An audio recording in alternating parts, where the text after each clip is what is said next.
구독, 좋아요 꼭 눌러주십시오. 구독, 좋아요. 자, 그러면 인공지능은 어떠한 방식으로 활용되고 있는가, 요 얘기를 설명을 좀 드리도록 하겠습니다. 앞부분에 활용되는 건 어떤 디바이스 개념으로 활용되는 것들을 말씀드렸고요. 지금부터는 우리 직접적인 일자리에 대체될 수 있는 위험 요인들에 대해서 좀 살펴봐 드리도록 하겠습니다.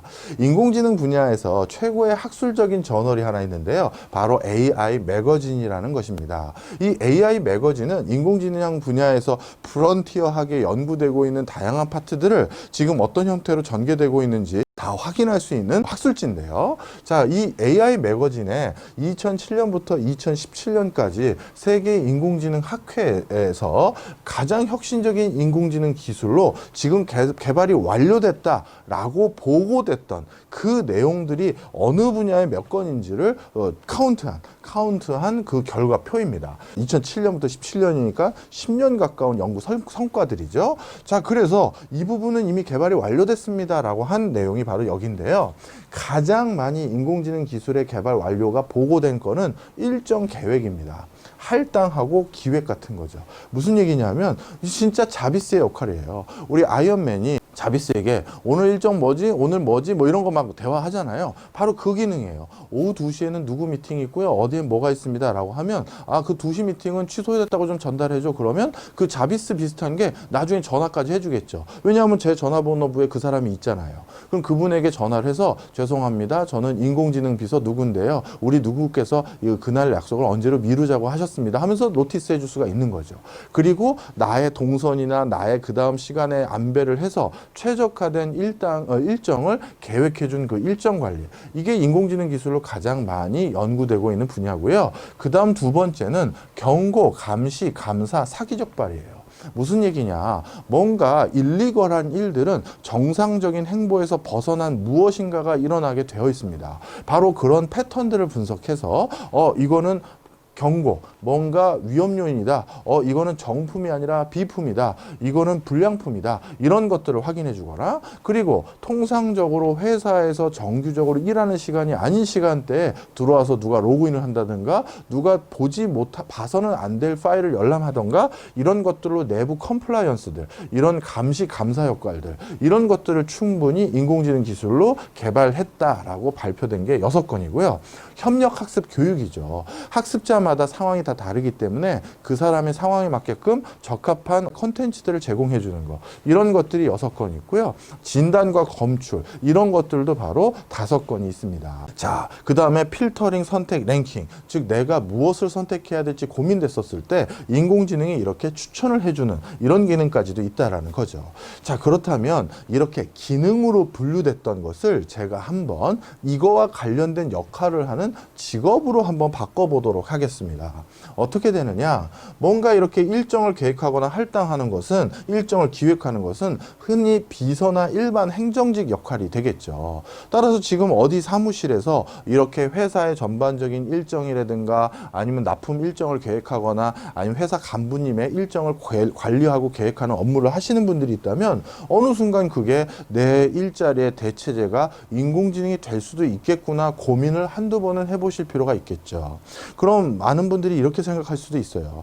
윗분들이 그래도 사람 두고 일하는 게 더 낫겠지. 그래도 저 인공지능에 시키는 게 더 낫겠어?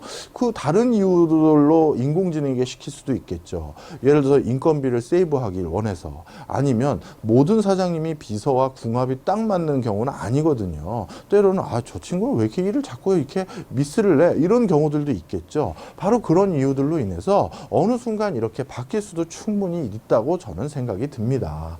그 다음에 경고, 감시, 사기 적발, 감사. 자, 산업안전요원이 예를 들어서 이거 위험합니다, 아닙니다 이렇게 제재를 가하기 위해서, 그런 역할을 하기 위해서 안전요원을 두는 경우도 있고요. 그 다음에 내부 감사 제도를 하는 컴플라이언스 제도, 이런 것들에 참여하고 있는 사람들이 꽤 있을 겁니다. 하지만 그동안 그것들을 사람이 하나하나 보면서 관리 감독을 했던 것을 이제는 시스템적으로 그걸 뒷받침하다 보면 전부 채용을 안 하고 전부 인공지능이 대체하는 건 아니겠지만 기존에 컴플라이언스 부서에 우리가 20명 있습니다라는 것을 시스템이 상당 부분 대체할 건 대체하고 이제 3명만 놓거나 뭐 몇 명만 놓는 경우로 바뀔 수가 있겠죠. 바로 그런 부분에 해당되고요. 그리고 산업안전요원들은 산업의 어떤 위험성을 관리 감독하다 보니까 본인 스스로도 위험한 산업 현장에서 일을 해야 될 때도 있습니다. 또 정말 누군가가 위험 현장에 빠졌을 땐 자신이 위험을 무릅쓰고 그 사람을 끄집어내거나 그 사람을 위해서 내려보내거나 이렇게 해야 되는데 그 과정에서 산업안전요원도 다칠 수가 있겠죠. 따라서 이런 인재를 막기 위해서는 어떻게 해야 된다? 인공지능 기술이 탑재된 사람 같은 로봇이 그 역할을 하는 것을 어떻게 보면 이건 사회적인 공감대가 가장 빨리 형성될 수 있는 분야겠죠. 바로 이런 일들이 전개될 수 있다는 부분입니다. 교육이 하나 또 있는데요. 이거는 제가 라스베가스 CES에 참석해서 직접 봤던 솔루션 하나가 아주 기억에 남아서 그걸 설명을 드리도록 하겠습니다. 교육 파트에 다른 파트도 있겠지만 저는 외국어 강사와 관련된 외국어 교육이죠. 교육과 관련된 솔루션을 CES 한 부스에서 보고 깜짝 놀랐어요. 그 부스에서 제공하는 일종의 솔루션은 인공지능 스피커와 같이 연결돼서 영어를 가르쳐주는 방식인데요. 이런 겁니다. 우리가 그동안 영어 학습을 할 때, 영어 회화를 공부하거나 할 때 회화를 공부하는 방법은 그 강사님, 그분의 육성에서 나오는 발음과 그분이 해주는 예제만을 바탕으로 우리가 영어 학습을 하는 게 통상적이죠. 따라서 우리가 듣는 강사분이 미국 출신의 여자 영어 선생님이시면 여성의 발음으로, 여성의 미국식 발음으로 영어를 듣거나 그런 게 통상적이에요. 근데 실제 뭐 토플이나 토익이나 이런 시험을 보러 가면 거기서 들려오는 목소리는 중년 남성 목소리인 경우도 있고 아이들 목소리인 경우도 있고 여성 목소리인 경우도 있죠. 그래서 다양한 목소리로 그런 발음들을 들어보는 게 중요한데, 자, 그런데 이런 학원에서 공부를 하거나 학교에서 공부를 할 때 그런 건 불가능하죠. 그래서 그 솔루션은 그런 한계점을 뛰어넘는 솔루션이었습니다. 즉 뭐냐? 인공지능 기술이 어떤 다양한 목소리가 탑재되어 있는 인공지능 기술이 외국어를 가르쳐 주는데요. 어떤 수준이냐면 이번에는 인도식 영어 발음으로 해줘봐. 그러면 똑같은 문장을 인도식 영어 발음으로 해주고, 이번에는 호주식 영어 발음으로 해줘봐. 그러면 호주식 영어 발음으로 해주고, 그 다음에 남성 목소리로 들려줘봐 하면 남성 목소리로 해주는 거예요. 그러면 한 강사가 자신의 목소리로 다양한 예제를 해주는 것보다 훨씬 풍성한 컨텐츠를 제공해 줄 수가 있는 거죠. 그리고 그 강사가 자기가 얘기해 줄 수 있는 유사 문장이라는 건 자기 머릿속에 있는 게 한정될 텐데, 그 인공지능 솔루션은 그거와 비슷한 인사말을 더해줘봐 하면 몇 개씩 더 나올 수가 있겠죠. 따라서 교육 부분에 있어서도 우리 한 인간이 제공해 줄 수 있는 그 범주를 훨씬 넘어서는 솔루션을 제공해 줄 수도 있을 거다라는 생각이 들더라고요.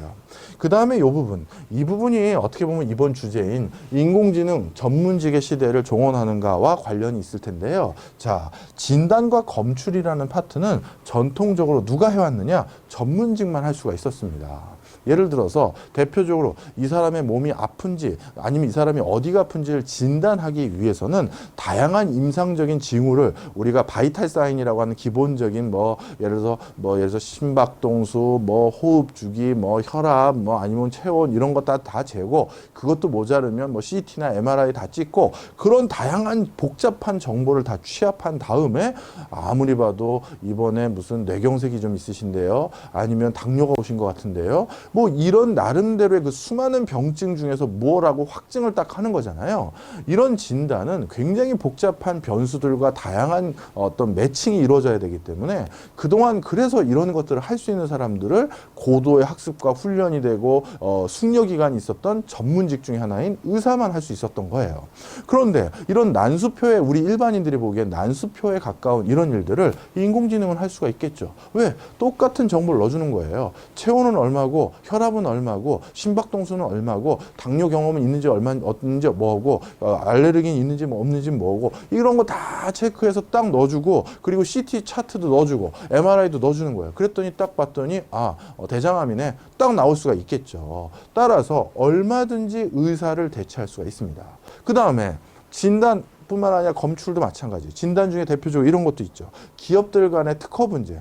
예를 들어서 상대방 기업이 우리 기업의 특허를 침해한 것 같다. 이 침해를 했었을 때 이 특허 침해에 대해서 상대방에게 우리가 손해배상을 청구해야 되잖아요. 그럼 손해배상을 청구했었을 때 그 청구했었을 때 손해배상을 얼마로 어떻게 청구하느냐라고 결정했었을 때 그 금액을 그동안 누가 매주했느냐?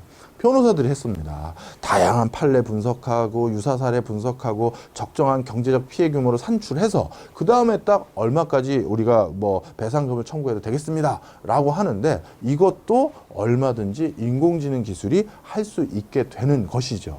자, 뿐만 아닙니다. 어느 건물의 그 평가액, 간평, 그 다음에 회사 장부를 처리하는 회계, 이런 거, 이 회계는 가장 메카닉한 거죠. 이런 분야들, 그리고 이미 우리나라도 저기 신촌 세브란스 병원 같은 경우는 그 우리가 거기에 이제 병원에 입원하면 약 처방받아서 이제 퇴원할 때도 있잖아요. 그럼 그 약 처방하는 그 약국실이 예전에는 약 조제하는 약사분들이 저녁 때도 새벽에 아침에 환자들이 일어나면 바로 투약해줘야 되니까 그 신촌 세브란스 병동이 얼마나 큽니까? 그 수많은 사람들이 거기에 그 아침에 먹을 약을 조제하기 위해서 약사분들이 한 60명, 70명 거기 계셨어요. 그런데 그분들 이제 대부분 많이 예전보다 덜 뽑는 걸로 알고 있고요. 정확한 숫자는 제가 모르겠습니다만 지금은 말 그대로 어떤 기계적으로 약이 저절로 이 사람은 무슨 약 필요하다 하면 다다다닥 해가지고 딱딱딱딱딱딱 들어가게끔 나오는 걸로 바뀌어버리고 있는 거죠. 바로 이런 것들이 슬슬 점점 인공지능 기술이 매칭되면서 그 사람들의 설 자리가 줄어들고 있는 파트다. 그 다음에 마지막 추천이라는 건 설계, 프로세스 진단, 텔레마케터 이런 영역도 인공지능 기술로 대체되고 있는 것이죠. 제가 수만 가지, 수십만 가지 직업들 중에서 여기 계신 분들이 쉽게 접하거나 쉽게 이해할 수 있는 직업군들로 이제 설명을 드렸지만 인공지능 기술이라는 건 범용 기술이에요. 그러다 보니까 이런 기술을 어디에 어떻게 적용하느냐에 따라서 얼마든지 어떤 특정 직업을 대체할 가능성이 높다. 그리고 그 특정 직업을 대체했었을 때 기존의 어떤 메카닉한 것들, 기존의 어떤 소프트웨어들, 아니면 기존의 컴퓨터가 그동안 대체해왔던 것과 분명 다른 파트는 뭐가 있냐면 복잡다기한 데이터를 처리해서 결론을 내줘야 되는 직업군들이 바로 이렇게 대거 포함되어 있다는 거죠. 대거 포함되어 있다는 거죠. 그래서 앞으로 코로나19로 인해서 이 분야에 지금 뭐랄까요? 투자 금액이나 이 분야가 발달하고 있는 속도가 더 빨라졌어요. 왜? 모이지 말라고 하잖아요. 언택트. 야, 이제 자꾸 이제 다 나오지 마. 절반 출근하고 절반 퇴근해. 절반 출근하지 마. 그러면 CEO는 출근했는데 비서는 출근 못 하거나 비서가 출근하면 CEO가 출근 못 한다? 이건 말이 안 되네요. 자, 그러면 비서 말고 그럼 저는 일은 할 게 싼텀이고 그럼 저는 그냥 인공지능하고 일을 할게요. 이럴 수도 있고 얼마든지 지금 더 빨리 이런 기술을 개발해야 될 니즈가 더 생겨버렸어요. 그래서 지금 전 세계적으로 코로나19가 어느 정도 일단락된 시점에는 일자리의 지형제도가 크게 아주 송두리째 바뀌어져 있을 것이다. 저는 이런 말씀도 드립니다. 자, 그렇다면 좀 전에 직업군들 중에서 이런 것들이 인공지능 기술이 대체된다는 게 무슨 말인가요, 교수님? 했었을 때 그걸 좀 더 명확하게 설명할 수 있는 파트를 가지고 좀 설명을 드려보겠습니다. 자, 그 중에 요게 하나 있죠. 바로 뭡니까? 요게 뭐냐면 바로 설계에 인공지능 기술이 필요하다라는 걸 설명드리기 위한 내용인데요. 여기 보면 배입니다. 우리나라에서 건조한 배예요. 이 배가 얼마나 큰지를 한번 보여드리기 위해서 제가 만들어 온 장표인데 에펠탑이고요. 엠파이어 스테이트 빌딩이고 그 다음에 타이페이 중국 대만 많이 가시나요? 대만 백일타워입니다. 그 빌딩의 높이만한 배를 우리나라에서 뭐 계속 만들어내죠. 우리나라는 전 세계 바다 위에 떠다니는 대형 서적 중에 두 척 중에 한 척은 우리나라에서 만들고 있는 배들입니다. 자, 그런데 이러한 배들을 우리나라에서 쭉 만들어가고 있는데 이러한 배들을 만드는 이 설계를 어떤 공정 순서로 어떻게 하느냐, 요 부분을 먼저 만들다가 요 부분을 나중에 만들고 요 부분을 만드는지 이런 것들을 이 설계 프로세스를 어떻게 정하느냐에 따라서 배를 건조하는데 투여되는 공기가 달라져요. 만약에 이걸 잘못해버리면 어떻게 되느냐, 아이고 저거를 이제 이 뒤늦게 해버리니까 하나하나 자재를 다 실어 날라야 되고 다시 한 사람 한 사람이 기어 들어가서 해야 되고 그러면 공기가 확 늘어나는 거죠. 그래서 이렇게 큰 배, 제가 스크류만, 이 배 뒤에 있는 스크류만 얼마나 큰지를 보여드리기 위해서 이걸 가져왔는데, 이게 사람이에요. 이 스크류 하나만 해도 이 정도 사이즈입니다. 그래서 이렇게 큰 배를 어떤 프로세스로 어떻게 건조하느냐를 결정하는 것은 이 분야에서 뭐라고 해야 되나요? 한 20년 이상의 경험, 뭐 적어도 부분적인 설계에만 참여하더라도 10년 이상 그쪽 파트를 좀 뭔가 해봤던 사람들이나 할 수 있는 겁니다. 그야말로 마스터들, 장인들이 설계를 짠다라고 봐도 과언이 아닌데요. 자, 그러면 이 20년 명장들, 장인들의 노하우, 이제 이런 것들을 인공지능 기술들이 투여돼서 일부 할 수 있다라는 거죠. 예를 들어서 요런 순서대로 했었을 땐 건조 기간이 어떻고, 요런 순서대로 했을 땐 어떻고, 이걸 막 그 계산을 통계적으로 하는 거죠. 그리고 가장 빨리 건조를 하고 가장 저렴하게 건조를 할 수 있는 방법 뭡니다. 이렇게 나올 수가 있는 단계에 와 있다는 거죠. 그래서 설계를 인공지능 기술이 한다라는 얘기는 바로 그런 맥락이 있고요.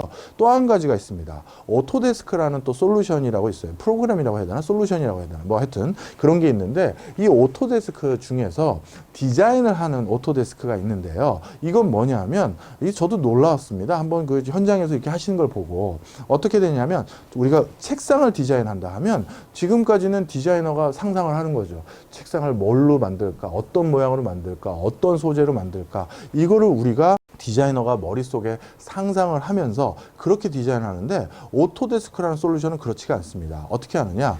자, 그 책상의 자체적인 책상의 무게가 어디 몇 킬로그램부터 몇 킬로그램, 이 레인지를 설정을 해주고요. 책상 위에 물건을 올려놨었을 때 견딜 수 있는 하중, 그게 또 몇 킬로부터 몇 킬로인지 그걸 또 설정하고요. 그 다음에 그런 책상을 만들었을 때 대충의 크기의 범주, 그것도 어느 정도라고 설정을 해주고요. 그 다음에 그 책상을 만들기에 네가 선호하는 소재, 나무인지 알루미늄인지 강철인지 플라스틱인지 이런 것들을 다 체크를 해요. 그리고 엔터를 딱 누르는 순간 그 인공지능이 책상 디자인을 몇천 개를 쫙 해서 보여줍니다. 그러면 뭐 그 중에서 요거 컨셉 괜찮은데를 딱 선별해서 그걸 내가 살짝 수정해서 책상을 디자인해도 되겠지만, 어떤 거는 인공지능이 만들어준 그 책상 자체가 너무 마음에 들 수도 있잖아요. 그럼 그걸 가지고 그래도 그대로 제조를 해버려도 되는 거죠. 자, 그랬을 때, 자, 그러면 바로 설계 인공지능이 한 거잖아요. 설계 중에 하나가 디자인이니까. 바로 이런 단계라는 겁니다. 자, 그래서 저에게 요즘 많이 질문하시는 내용들 중에는 이런 질문들도 많아요. 아니, 어떤 회사인데, 우리나라의 대표적인 이런 디자인 전문 회사인데, 이 방금 말씀드렸던 오토데스크, 지금은 포토샵에도 일부 인공지능 기술이 탑재되어 있습니다. 우리가 흔히 쓰는 프로그램 중에서도. 자, 그런데 우리 디자이너 중에 한 분이 거기는 텍스타일 디자인 하는 곳이었어요. 예, 패턴 디자인하고. 그런데 이 친구에게 내가 패턴이나 이런 걸 좀 디자인해봐. 그럼 뭐 벽지라든가 아니면 커튼이라든가 이런 걸 쓸 때 만들 패턴을 이제 그 친구가 디자인을 해오면 되는데, 근데 이 친구가 자기가 원하는 색깔 톤하고 패턴의 어떤 주기를 이제 대충 숫자로 넣어놓고 그냥 엔터만 툭툭 친 거예요. 다양한 패턴이 그럼 이렇게 인공지능이 이렇게도 변형하고 저렇게도 변형하고 뜨겠죠. 툭툭 엔터 치고 있다가 떡 봤는데 갑자기 뚝 추천해준 패턴이 너무 마음에 든 거예요. 뭐 그래서인지 아니면 진짜 일하기 싫어서 눌렀다가 윗사람이 이제 빨리 해준 거 가져와봐 해서 그냥 낸 건지 모르겠습니다만, 자, 그래서 그 패턴을 들고 윗사람에게 갔죠. 이거 어떠세요? 했더니 윗사람도 너무 마음에 든 거예요. 그래서 야, 이걸로 그럼 우리 뭐 타일 만들어 보자, 벽지 한번 만들어 보자, 아니면 종이 한번 만들어 보자, 이렇게 했는데, 그 디자이너 입장에서 갑자기 이제 머리 긁적이면서, 사실 이게 제가 한 게 아니라 저희가 사왔던 그 솔루션에서 추천해 준 거를 제가 그대로 들고 왔는데, 너무 예뻐서 그대로 들고 오긴 했는데, 이게 그냥 그대로 쓰면 이게 저작권, 그러니까 특히 말하는 지식재산권, 이 디자인권이 온전히 우리 거라고 주장을 할 수 있는 건지, 아니면 이 소프트웨어를 우리에게 납품했던 그 회사에게 일부 권한이 있는 건지, 아니면 뭐 어떻게 해야 되는 건지 불확실하잖아요.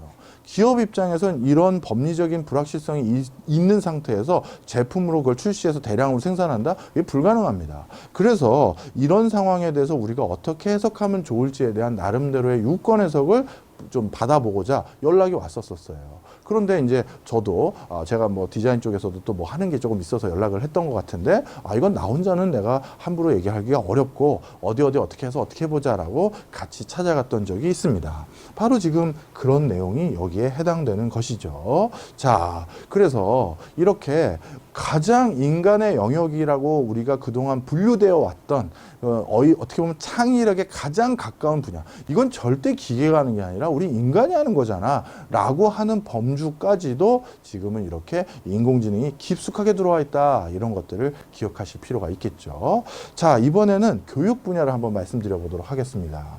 로켓십 에듀케이션이라고 미국의 캘리포니아 지역에서 했던 하나의 캠페인 아니면 교육 방식인데요. 캘리포니아 지역 자유로운 공립학교 9곳이 연합체를 만들어서 바로 이런 교육 프로그램을 한번 가동해 봤습니다. 특히 캘리포니아 지역에서 인공지능을 활용한 이런 독특한 교육 프로그램에 적극적이었던 이유는 이 캘리포니아 지역이 가장 외국 이민자들이 많이 오는 동네 중에 하나예요. 그러다 보니까 미국에서는 한 교실 안에서요, 한 교실 안에 있는 학생들 중에서 이들 공립학교, 특히 캘리포니아 지역에 있는 공립학교 중에는 교실에 있는 학생 5명 중에 1명은 집에 가면 영어를 쓰지 않는 가족들인 경우가 많아요. 즉 이민자들인 거죠. 그러다 보니까 이 학생들은 원래 미국 태생인 친구들보다 영어 습득 능력이 당연히 떨어질 수밖에 없고, 영어 습득력이 떨어지다 보니까 학교에서 선생님이 하신 말씀에 대한 이해도가 당연히 낮을 수밖에 없어요.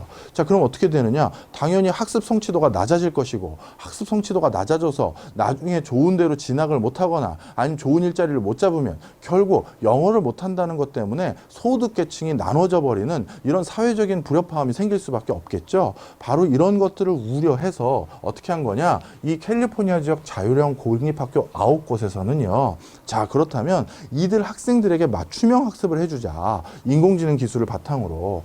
그래서 수업의 4분의 3은 전통적인 방식으로 합니다. 교실에서 교사가 직접 애들을 가르쳐요.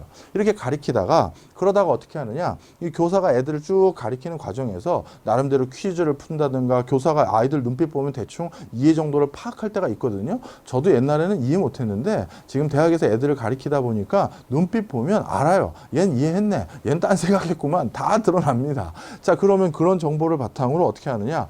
인공지능 솔루션에게 학생들마다의 상황을 다 체크해 줍니다. 성적도 다 기입을 해주고요. 그럼 어떻게 되느냐? 나머지 4분의 1의 수업은 인공지능 솔루션이 탑재되어 있는 단말기가 있는 전산실에 들어가요.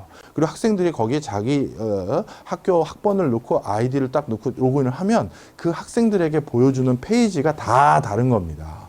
예를 들어서 이 친구는 벌써 미적분까지 다 독파한 친구야. 그러니까 이 친구에게는 응용문제 쫙쫙 보여주면서 더 성숙되게끔 하게 해주고, 이 친구는 딱 봤더니 미적분을 가리키기 전에 인수분해도 제대로 못한다는 게 인공지능이 판단을 하면 이 친구에게는 이 4분의 3을 다 이해 못한 이 친구에게는 그 4분의 3을 이해하기 위한 기초적인 내용부터 전달을 해주거나, 그것도 모자랄 경우 더 아래로 내려주거나, 아니면 4분의 3의 내용을 어느 정도만 이해했다라고 하면 유사 문제를 자꾸 보여주면서 이해도를 높여주는 그런 형태로 제공해주는 솔루션이 이 로켓십 에듀케이션이었어요. 바로 소프트웨어를 통해서 개인별 성적 데이터를 토대로 학생의 요구와 능력에 따라서 맞춤형 수업을 해주는 걸 하게 된 것입니다. 이거는 전통적인 교육에서는 할 수가 없죠. 왜냐하면 교사 입장에서는, 특히 저도 대학 현장에서 가르칠 때 특정 과목이 만약에 아이들의 성취도가 큰 차이가 나버리면 그것처럼 제가 머리가 터지는 경우가 없어요. 얘는 벌써 다 이해해서 또 저 얘기를 또 해주실 이유가 뭐야? 이러고 쳐다보고 있는데, 이 친구는 그게 저게 뭔 소리야? 이러고 있으면 야, 이걸 어디에 맞춰서 수업을 해야 되나 할 때가 있거든요. 자, 그런데 이런 기술이 탑재된다? 활용된다? 이거는 넌 좀 이해가 안 된 것 같으면 4분의 1 시간 때 그거 꼭 보고, 그리고 그것까지 다 이수한 거 나한테 제출해라 라고 하면서 쓱쓱 끌어올릴 수가 있거든요. 자, 그래서 이제 다양한 분야에서 이렇게 인공지능 기술을 선의에 또는 아니면 커머셜하게 이렇게 활용하고 있다라는 점을 기억하실 필요가 있겠죠.